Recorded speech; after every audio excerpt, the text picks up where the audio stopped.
Hey everybody, Aaron here on a beautiful Saturday, wanting to talk to you about several different things today that popped into my head about this week that are, well, that make a good disciple. Where, kingdom come, your will be done, that sort of thing on earth as it is in heaven. Piece number one, a good disciple always acts in ways that are overly generous. And I'm not even overly. How about extremely generous? Now, what made me think of this was earlier this week, where our church is building, of course, that farmers and makers market happening in August and September. And the purpose of this is lots of purposes, but one of the things we built into it is there's no fees, there's no contracts, come and go for the vendors. And we've had a few vendors be very, very appreciative of that.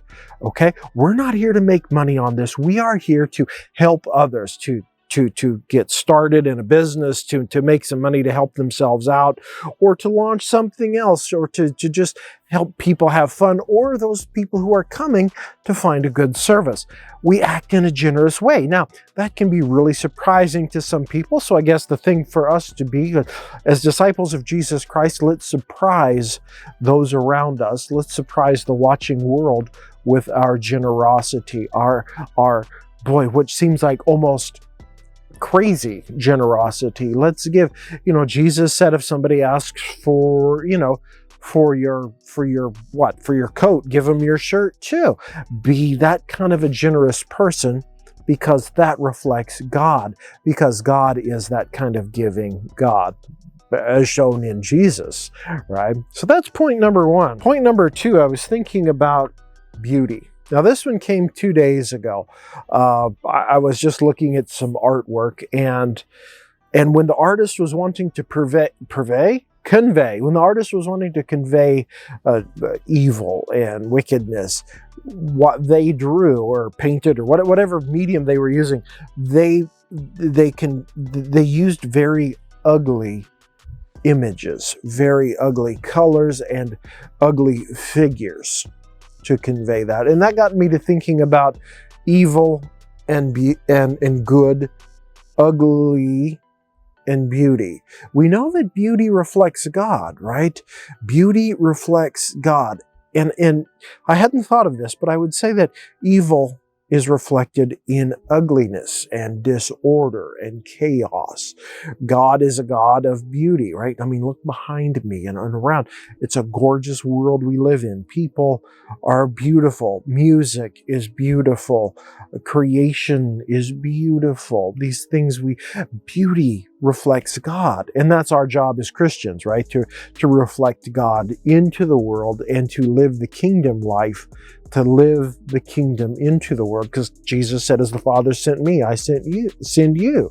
We are those people of beauty. All the way through the Bible, we see examples of beauty. And it's just like it's a reaction within us when we see something stunning. Let's see, the sun setting over the Grand Canyon, or just any number of things. We see beauty. It reflects God, so we should reflect God. So now what should we do about that? Well, I would say create beauty in your own life. Create beauty in your own life, whether that's in your surroundings, your home, your yard. Create beauty in your life through art. Creating art or appreciating art, and art being imagery, statues, music, whatever kind, right? I'm not just talking about a nice Mozart piece. Perhaps you like, the Verve or something. I don't know, but bring beauty into your life and bring beauty into the life of other people. And this last piece I was thinking about comes to me just today. Several hours ago, April, Claire, and I were driving down Broadway here in town, and there was this car driven by a young man that he was driving so erratically and in such a crazy manner. He was putting not only his life at risk, but everybody around him. He almost ran a van into the oncoming traffic. And I mean, it was insane. Luckily, a police officer, thanks to the Rochester Police Department, caught him. Thank you for that.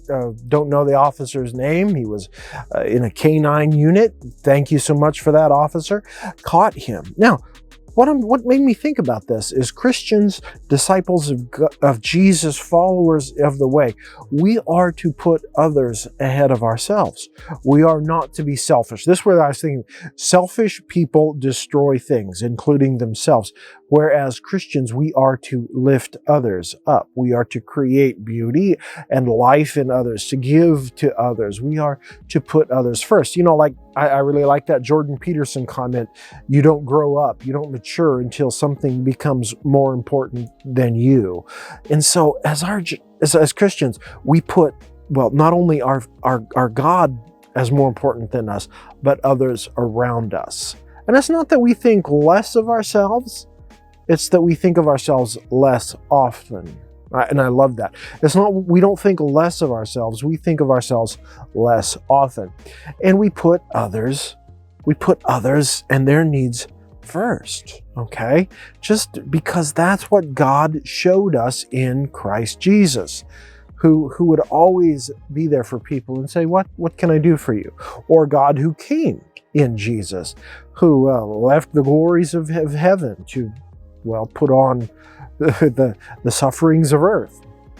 So when we put others, as Christian folk, we put others first, we are reflecting our God. Okay, so 3 points that I was thinking about this week, right? We reflect God by putting others first. We are not selfish. We are not destructive. Oh, well, that reminds me, in our Revelation study, Revelation 11, just this past Tuesday, we read how God judges those who destroy the earth. Okay, so selfish people would destroy the earth, not only the earth, but the people and the things that live upon the earth.